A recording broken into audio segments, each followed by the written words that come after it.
오늘 또 그대의 최고의 날입니다. 임은미 선교사 묵상입니다. 2024년 2월 15일 목요일 최고의 날. 회개할 것 없이 완전히 정직한 자들. 열왕기하 12장.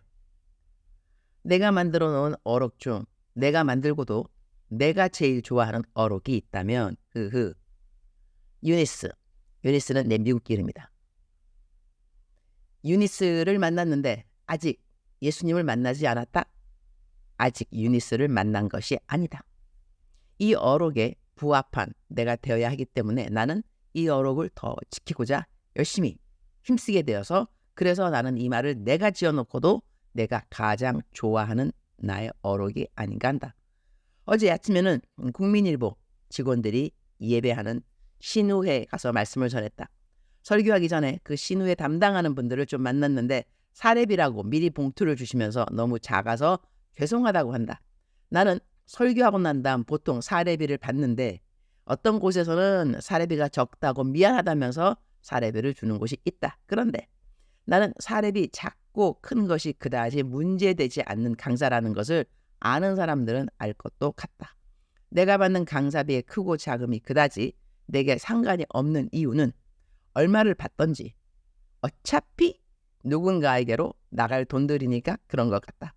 그리고 내 생각에 내가 받는 강사비가 넘치게 많은 것 같으면 나는 그 교회에 다시 이런저런 방법으로 돌려드린다.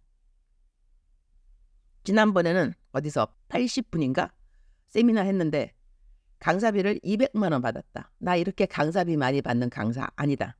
내가 보통 강사비 받는 거 보니 30만 원에서 50만 원 받는 것 같다. 그러니 이 헌금은 내가 평상시 받는 것보다 너무 넘치게 많이 받은 헌금인 것이다.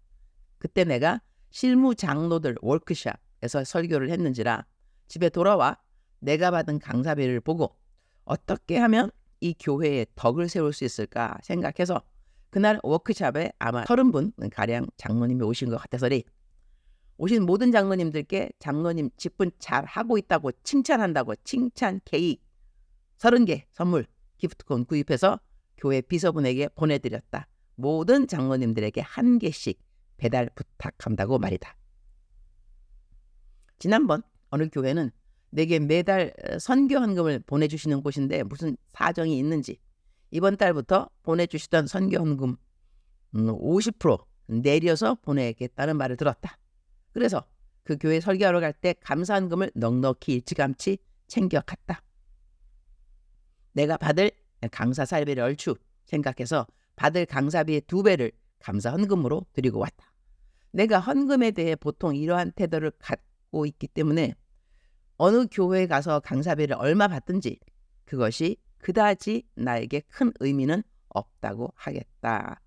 내가 설교하고 강사비 안 받는 곳이 한두 곳이겠는가? 서너 군데는 될 거다.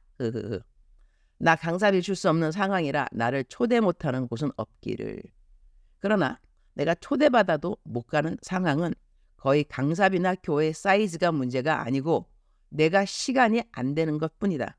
거의 매일 설교 사역이 있기도 한지라 주님이 내 설교 스케줄을 잘 인도해 주십사. 기도는 미리 드려놓는다. 하나님이 가장 내게 가고자 하는 곳에 보내주십사라고 말이다. 주님, 근데 저는 왜 울컥할까요 여기서?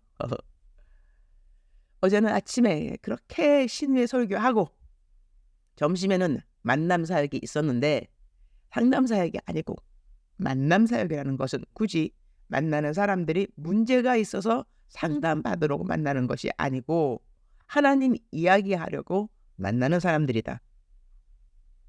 어제 아마 적어도 2시간 반은 내가 쪽집게 과외처럼 하나님에 대한 이런저런 많은 이야기들을 해준 것 같다. 2사람 앞에서 적어도 2시간 반 미니 세미나를 했다는 것인데 얼마나 말들을 잘 듣는지. 하하하. 세미나 하는 내가 아주 기쁘고 성령 충만하게 하나님 말씀을 잘 전한지라 집에 오면서도 아주 기뻤다. 집에 와서는 동네 시장 한 바퀴. 나도 집에 혼자 있으면 먹고 살아야 하는지라 반찬 가게도 가야 한다. 나는 관계 전도를 중요시 여기기 때문에 만나는 모든 상인들에게 공손하고 친절하게 잘 대한다. 물건은 절대 깎지 않는다. 잔돈을 안 받을 때는 많이 있다. 다 전도해야 하기 때문이다. 좋은 이웃으로 내가 기억될 때 내가 전하는 좋은 예수님에 대하여 적어도 거부감 없이 전도를 받을 수 있기 때문이다. 주님, 여기는 또 제가 왜 울컥하는 것일까요? 나를 만나는 모든 시장의 상인들이 예수님 믿게 될지어다. 지어다.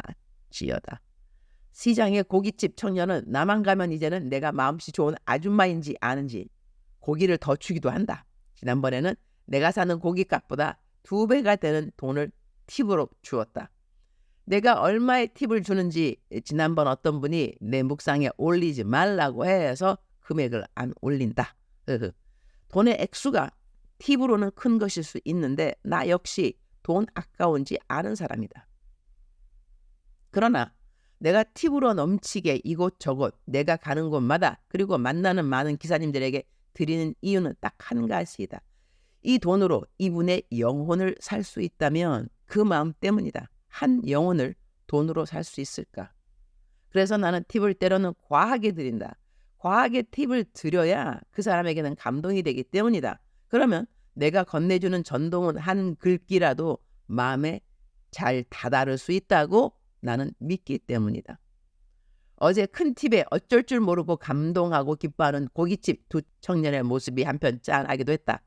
나중에 전도지 확실하게 주고 또 자주 이 고깃집 시장 갈 때마다 들리면 이 2 청년도 예수님 믿게 될 거다. 유니스를 만났는데 아직 예수님을 만나지 않았다. 아직 유니스를 만난 것이 아니다. 이 말대로 잘 살아야겠다. 열왕기하 12장 15절 또 그 은을 받아 일꾼에게 주는 사람들과 회개하지 아니하였으니 이는 그들이 성실히 일을 하였습니다. They did not require an accounting from those to whom they gave the money to pay the workers because they acted with complete honesty. 이는 그들이 성실히 일을 하였음이라. 이 말씀이 마음에 와닿는다. 이 말씀은 성전에서 성전을 보수하는 사람들이 재정을 어떻게 썼는가에 대한 이야기이다. 한국말로는 성실히 일을 하였음이라 라고 나와 있는데 영어 번역에는 acted with the complete honesty로 나와 있다. 다시 한국말로 번역하면 완전히 정직한 마음으로 일을 했다. 이렇게 된다. 그러니 정직한 사람은 성실한 사람과 동의어가 되겠구나 그런 생각도 하게 된다. 성전에서 일하는 사람들이었는데 그들과는 돈에 대한 계산이 필요 없었다고 한다. 이들은 회계장부를 따로 만들 필요가 없을 정도로 하는 모든 일에 완전한 정직이 있었다는 이야기가 된다.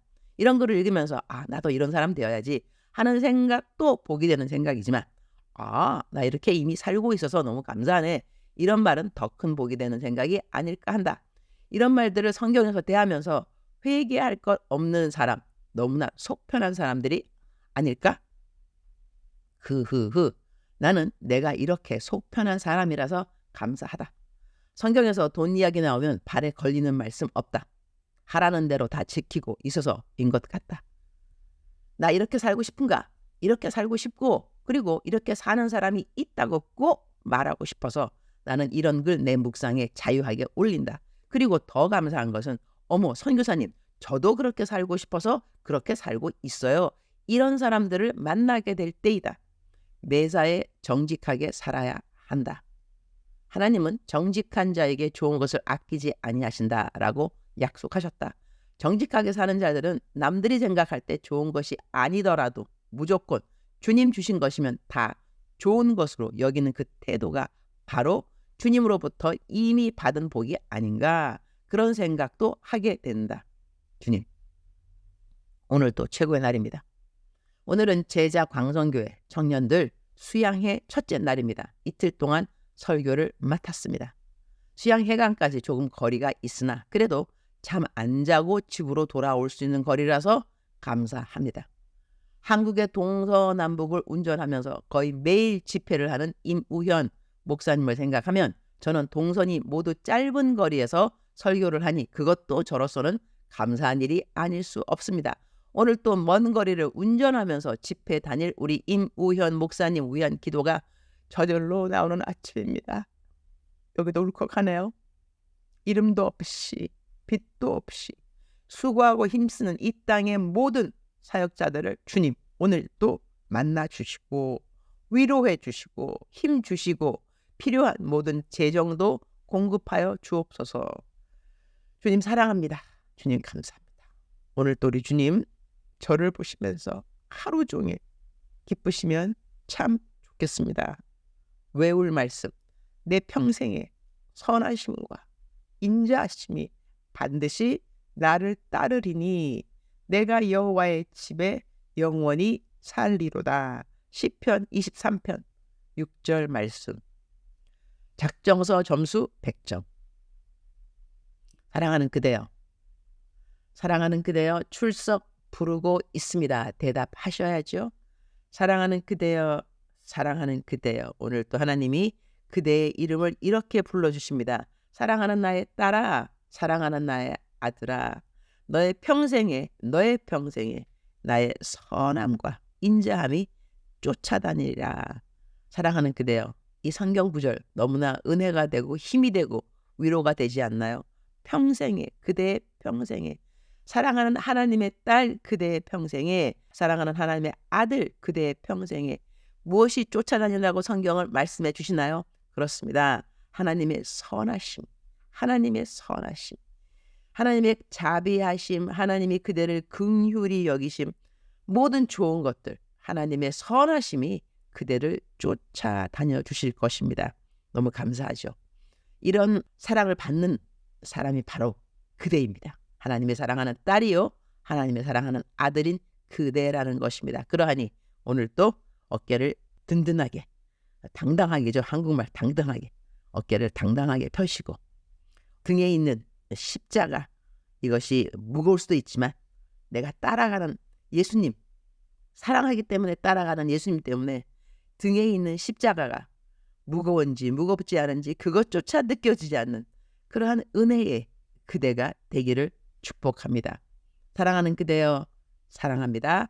사랑하는 그대여, 축복합니다. 오늘 또 그대의 최고의 날입니다.